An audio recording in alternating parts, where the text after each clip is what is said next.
മാങ്ങാച്ചാർ ഇഷ്ടമില്ലാത്ത ആരുണ്ട്? അപ്പോൾ നമുക്കിന്നൊരു മാങ്ങാച്ചാർ റെസിപ്പി നോക്കിയാലോ? ആദ്യം തന്നെ നമ്മൾ മാങ്ങകളൊക്കെ ഒന്ന് അരിഞ്ഞെടുക്കാം. നമ്മൾ ആ മാങ്ങ അരിഞ്ഞത് നമ്മുടെ വ്യക്തിപരമായ ഇഷ്ടമാണ്. നമുക്ക് ചെറുതായിട്ട് വേണമെങ്കിൽ ചെറുതായിട്ട് അരിയാം, അത്യാവശ്യം വലിപ്പത്തിൽ വേണമെങ്കിൽ അങ്ങനെ അരിയാം. അപ്പോൾ മാങ്ങയെല്ലാം അരിഞ്ഞു ഉപ്പും ഇട്ട് നമ്മളൊന്ന് മാറ്റി വെച്ച് നല്ലതുപോലെ ഇളക്കി ഉപ്പൊക്കെ അതിലൊന്ന് പിടിക്കട്ടെ. ആ സമയം കൊണ്ട് നമ്മൾ അച്ചാറുകൾ എപ്പോഴും നമ്മൾ നല്ലെണ്ണയിൽ എടുക്കുന്നതായിരിക്കും നല്ലത്.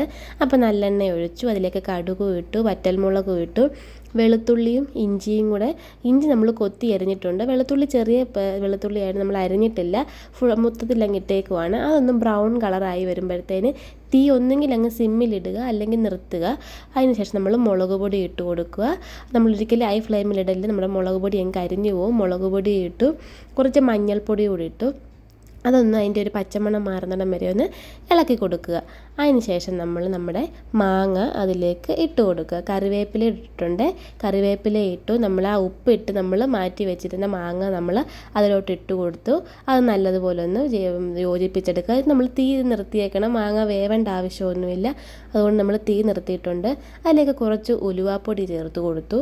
ഉലുവാപ്പൊടി ചേർത്ത് കൊടുത്ത ശേഷം നമ്മൾ കുറച്ച് കായപ്പൊടി കൂടെ ചേർത്ത് കൊടുത്തിട്ടുണ്ട്. അത് നല്ലതുപോലെ ഒന്ന് മിക്സ് ചെയ്ത് കൊടുക്കുക.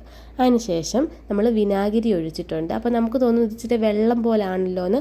അത് നാളത്തേക്ക് നല്ല കുറുകി വന്നോളും. അപ്പോൾ അടിപൊളി മാങ്ങാച്ചാർ തയ്യാറ്.